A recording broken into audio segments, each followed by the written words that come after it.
Now, on 105.9 FM and streaming worldwide on the WMAL app, O'Connor and Company. And it's Friday. After an extraordinary week, we are now at your midsummer weekend break, the 25th day of July. Wait, I thought we were still in June, Patrice Onwuka. Good Lord. Goodness. Time is flying. We're going to get Summer's you going. all set up this Friday morning and get you ready to seize the day. Because there's a lot of DMs out there to Carpe. I don't know if you noticed that or not. At 7:05, Anna Giratelli of the Washington Examiner. She's their immigration specialist. Got some news out of Florida that we want to share with you. 7:35 brings us Stuart Whitson. Today is the first day of early voting in that special election for Congress. Let's shock the world, Nova. Stuart Whitson will tell you why he deserves your vote instead of, business as usual. 8:05, Steve Moore on that extraordinary scene yesterday. Donald Trump at the Fed. And then at 8:35, Chuck Thies, D.C. political analyst, not only reflect on the details of that Commanders deal, Redskins deal, football deal, but also a newly developed bill now that Senator Mike Lee has proposed about, changing the way business is done at the district council level. We'll get into all of that, too. There's a lot to get to, but first, ladies and gentlemen, I bring you Patrice Onwuka. Oh, wow.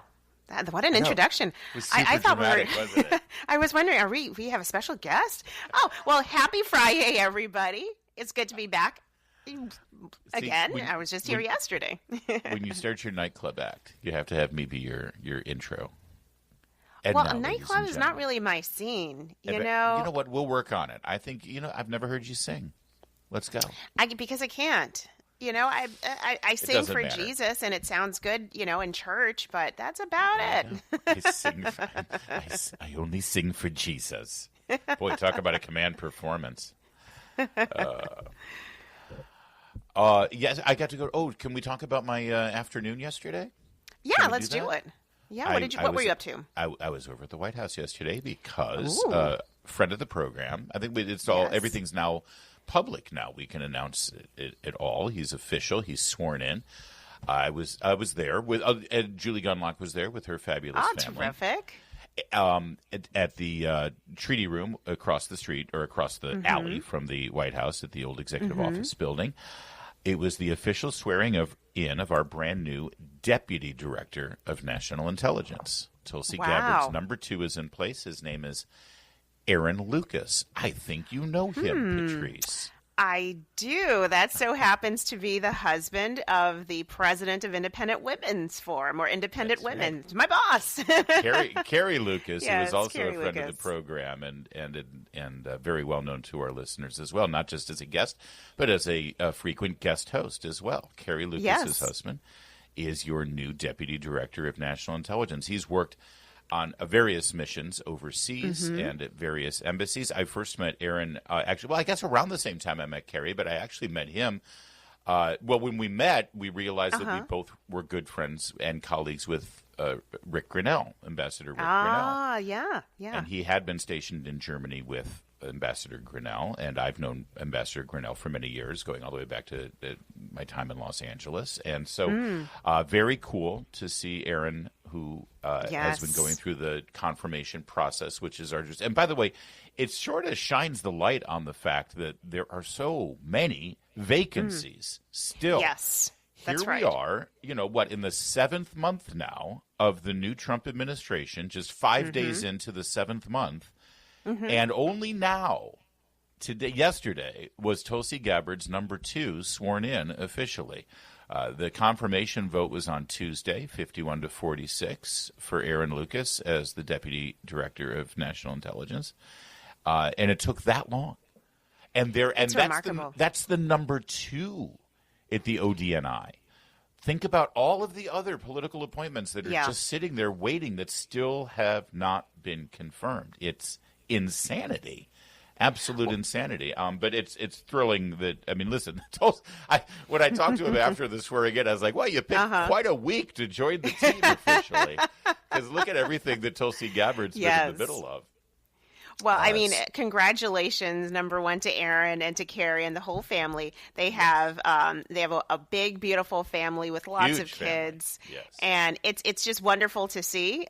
Certainly, I know it's been great to have Carrie back stateside, and so I'm sure we'll be hearing lots more from her on the air, hopefully. And so it's really wonderful when you know that good people are getting into the right positions, and hopefully the Senate will continue to pick up the speed a little bit more in these confirmations, especially before August recess, which means that they're not going to be doing anything. So this is good, and there are hopefully lots more confirmations of key positions, key deputy positions to come. Yeah, and it was great to hear from Deputy Director Lucas yesterday when he was giving his remarks, and he said, listen.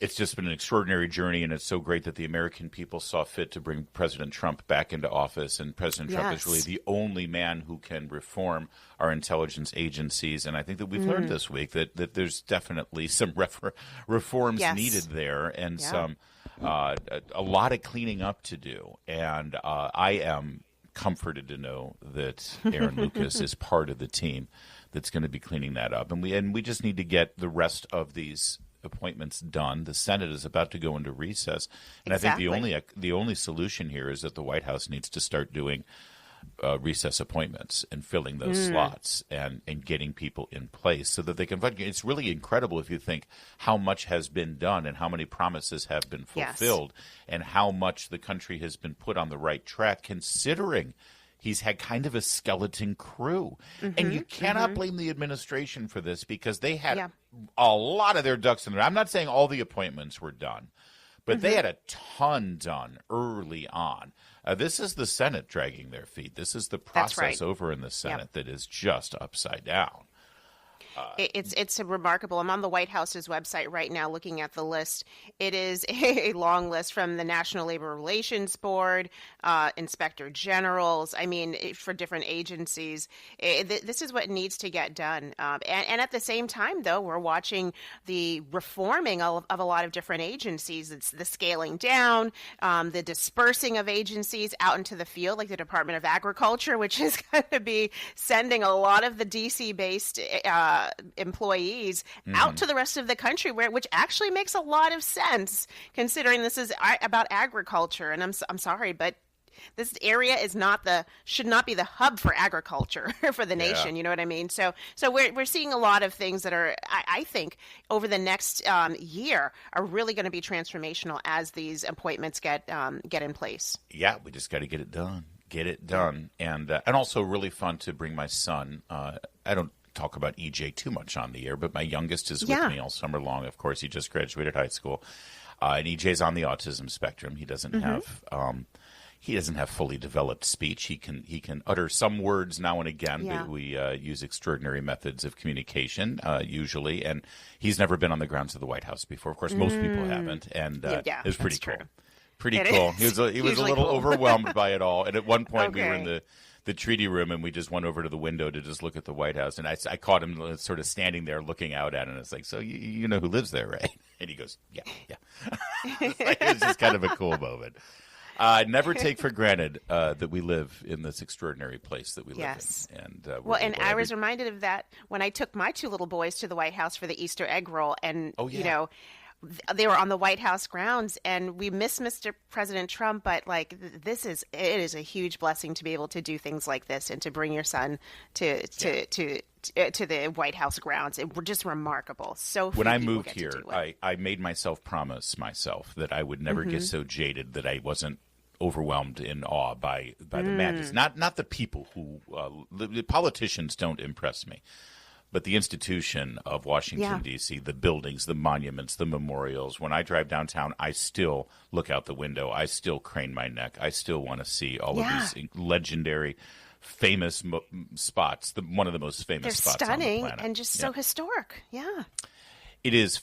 Congratulations, Deputy Director of National Intelligence, Aaron Lucas, and the entire Lucas family. It's 5:15.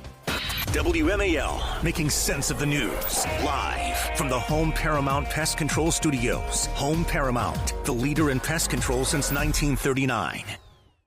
It's funny as I talk about, always gazing at all the great edifices and monuments and memorials when I'm driving down on the mall. I am always struck when I'm south of the mall on Independence, I think it is, when you drive past building after building after building after building after building, Yes. most of them all built in the 30s and 40s, and you realize that all of those buildings that are all connected all constitute the United States Department of Agriculture. It's such a huge footprint of buildings. Yes.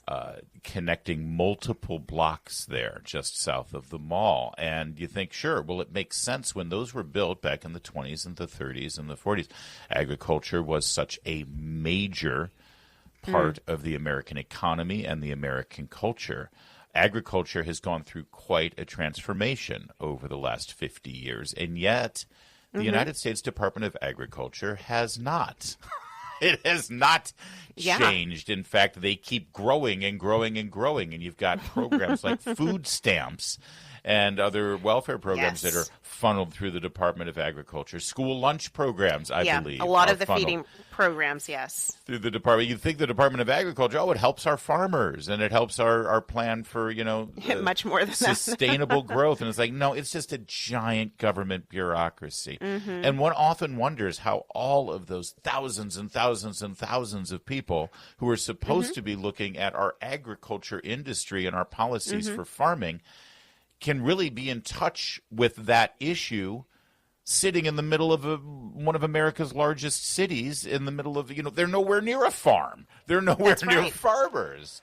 And the Trump administration is trying to address that issue. They've often talked about it, and they started doing this during the first Trump administration, moving some of these agencies out of the Beltway. Of D.C. Out of D.C., I mean, I think they should go actually out into cities across the country. I know that the Department of Interior was hoping to do that back in the first Trump administration. We have jet airplanes now. It's not the same as it was back in the 19th century and the early 20th century. We can travel pretty easily now. Everything doesn't have to be in D.C. Well, there was one sort of baby step in that policy there. Yesterday it was announced that the Department of Agriculture, the USDA building, the Janie L. Whitten building, it's going to be a little emptier because the USDA is going to be relocating staff out of the area. Now, it's not like they're going to Kansas or Nebraska, although that would be smart. They're going to Beltsville to start, or excuse me, I'm so sorry. They're closing a Beltsville Research Center. I misread this just now. They are relocating half of its jobs now to 5 states: North Carolina, Missouri, Indiana, Colorado, and Utah. So between the main headquarters off the mall and then the research center in Beltsville, they're going to be moving upwards to close to 3,000. So that's pretty significant. I think it's progress. Well, and this is paired with kind of the downsizing of the USDA workforce. So they've fired or laid off a number of employees. I think it's a couple hundred employees, and then more than 15,000. Listen to that, Larry. More than 15,000 employees chose to leave during the deferred resignation program. So, the program that was announced earlier by DOGE, where if you want to kind of retire early, get paid for 8 months of work, and then you can leave the federal government, you could do so. So the USDA has already been kind of self-correcting in terms of people leaving, and now I think the rest of them are moving out to the rest of the country. Yeah. It's a huge development, and I do think it's and listen, if you work in the Department of Agriculture, I'm not trying to offend you or anything or trying to annoy anybody. It's my personal belief that they can get the business done much better if they're actually closer to the people that they're supposed to be serving, which is farmers and agricultural concerns. And why make farmers and all those folks have to trek to D.C.? Come to D.C. when you can be out there. So it makes sense that you can have, North Carolina, Missouri, Indiana, Colorado, Utah. You're strategically located for farmers, for ranchers, for various parts of the agriculture industry. And after all, it is the Department of Agriculture. The agency said it's phased plan to relocate many of its agency headquarters and staff in the D.C. area to those locations. includes about 4,600 employees in the D.C. area. And here's the other great thing about moving to those locations. People do take buyouts because their families are here, et cetera. It means that when you move to those new locations, you're hiring people from those areas. So the federal government workers are no longer people who are just working in D.C. or Bethesda and Prince George's County. You're getting a much more, I'm going to say it, here it comes, diverse workforce. Geographically diverse, but also, politically diverse. And that's good. That reflects our country. Well, I mean, listen, I was just reading through it. I was going to say, if you were now asked to move to another part of the country, but you kept your DC salary, that would actually be a really nice benefit here. It does say of living. Sure. But if you're moving, it's going to be with lower locality pay rates. So, but still, you might still do really well and get out to the rest of the country and hopefully bring that perspective to the policy making that gets done at the USDA. Real fast, the building that I was talking about there, the Whitten building, as they say, for the USDA, the Jamie L. Whitten building, the Jamie Whitten building. I thought you were joking. Jamie Whitten. I thought you were joking. We have finally found the secret location of the Hadid Carpet Cleaning Traffic Center. It's actually in the bowels of the United States Department of Agriculture, just down in D.C. The Jamie Whitten building. Is Jamie available immediately? I am. Jamie, is there a story here about the Jamie Whitten building? Just off of 14th Street. I took a picture in front of it because the Hadid Traffic Center's inside. I knew it. I knew it. Wow, I didn't realize your commute was that rough every morning. I know. Right. Well, good. We'll tell all the employees at the USDA we said hi. And we'll so talk Whitten to is... Whitten is my married name. But when I got married, everyone started calling the station like, there's the Jamie Whitten building. Yeah, so that's funny. Although Very as funny. I look Good at one. Jamie spelled differently, I see. Yeah. I.e., you got it. Exactly. All right. Oh, look, and we've talked it right up to 5:25. All right, coming up, there's some big news in the Senate race in North Carolina. The RNC chair is about to run. Stay with us. We'll give you all the details. It's O'Connor and Company at 5:30. WMAL-FM, Woodbridge, Washington, a Cumulus media station. Making sense of the news. News Talk 105.9. WMAL. News now. Now, on 105.9 FM and streaming worldwide on the WMAL app. O'Connor and Company. All right, we're off and running here on this Friday morning. It's 5:37. Thanks for tuning in here to O'Connor and Company. Get your day going right way. We got an update at 7:05 on immigration, specifically in a pilot program starting in Florida. We'll talk to Anna Giratelli about that from the Washington Examiner. 7:35, Stuart Whitson. Today's the first day of early voting, Northern Virginia. Let's shock the world, shall we? 8:05, Steve Moore, talk about that extraordinary trip that President Trump took to the Fed yesterday. And then at 8:35, Chuck Thies, D.C. political analyst, all things district council and Washington football. It's Larry O'Connor with the smooth sounds of Patrice Onwuka. I'm just vibing to this I know music. you are. I mean, this is the kind of cruise you into your weekend. Yeah, you know Work what? is done. It's Friday afternoon, hot, windows down. Sorry. And you grab a nice Slurpee That's not our from vibe 7-Eleven. here. Yeah, no, I know you and Michael must have worked up something here to change the tone of the show, but it ain't going to happen. We are not smoothly sliding into the weekend. No, we are season are today. not No. rot. What is it? Rot rock. No, we got classic. We got yacht rock. We got classic rock. Yacht rock. Sorry. we got 80s, 90s, maybe even some early 2000s. We were playing Motown hits. yesterday. We were playing some good Motown yesterday too. No, we got to keep Listen, the energy our up. listeners, We're not trying to lull people into all. sleep. Listen, Dr. Johnny Fever had mornings. Venus Flytrap had evenings. Okay, this is Venus Flytrap. Send this over to Derek Hunter's show as people are just sort of, ending their day and, let's go. We want energy here. All right. I'm watching I got you, Michael. I got you. You're just saying it's time to pull the Puff Daddy music out.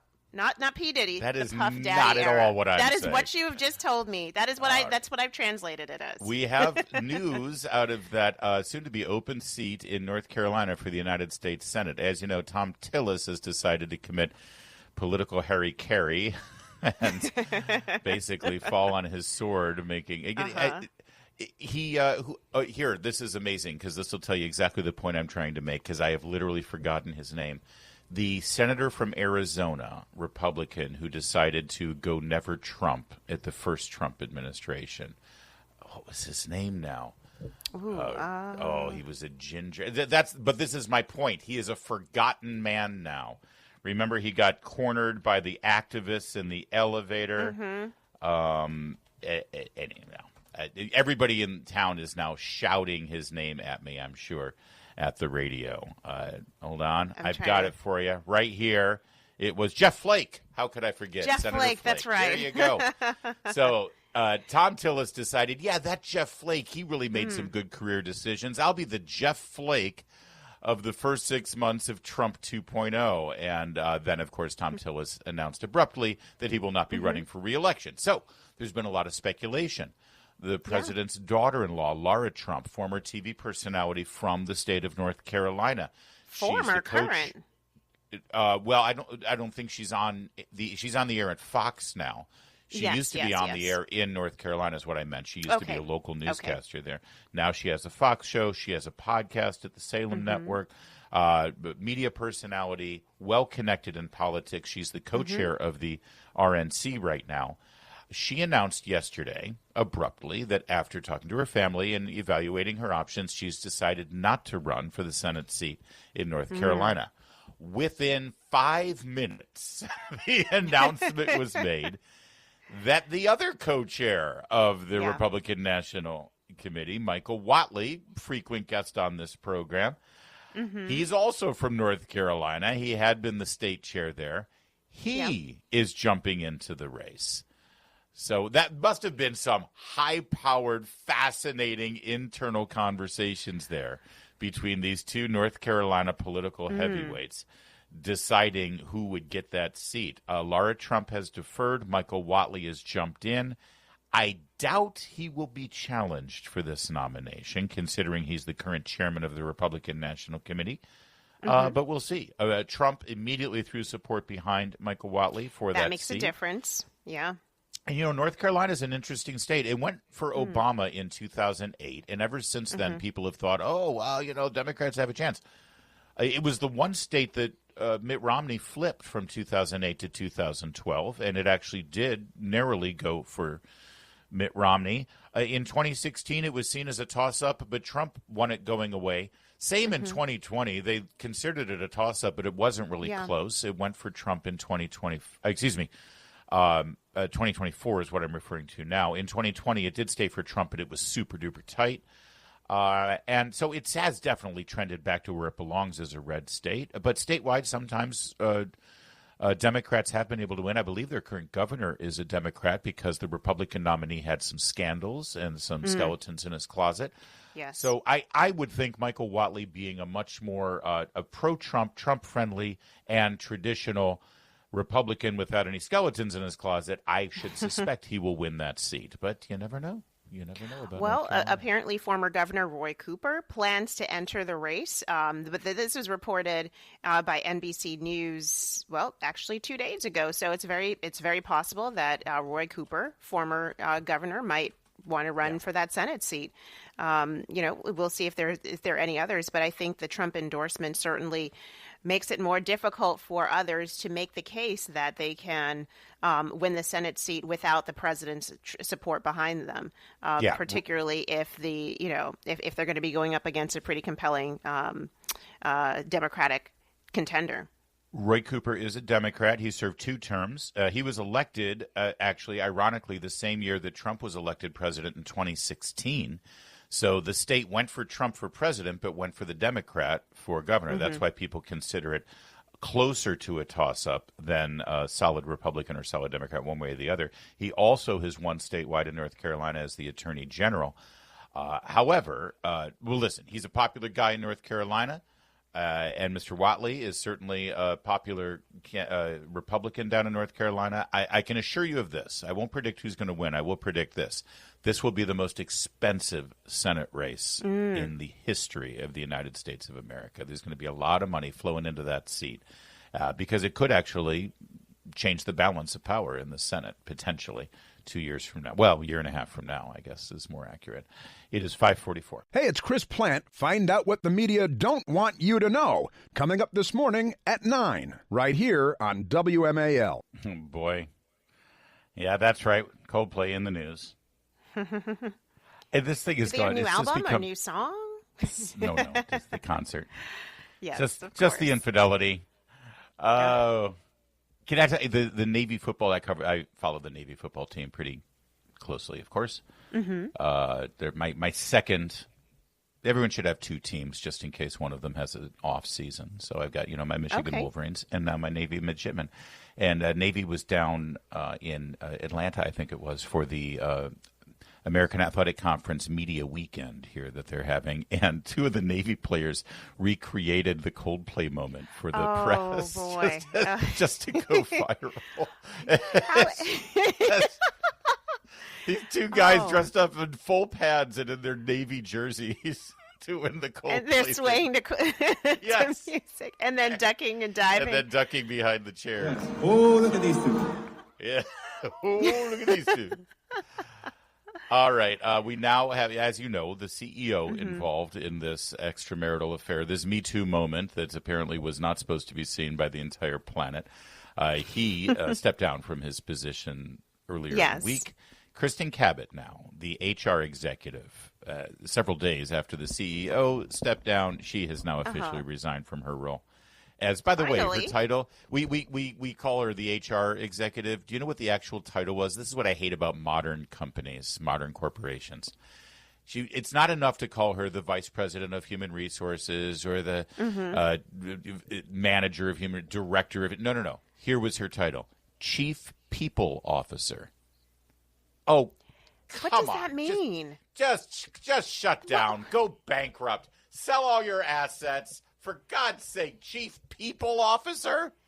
People? Well, we know the person she cared most about on staff. Yes. The whole scenario, I think it's sad that it took this long for her to step down. I suspect that maybe she's probably settled with them so that she wouldn't file some lawsuit.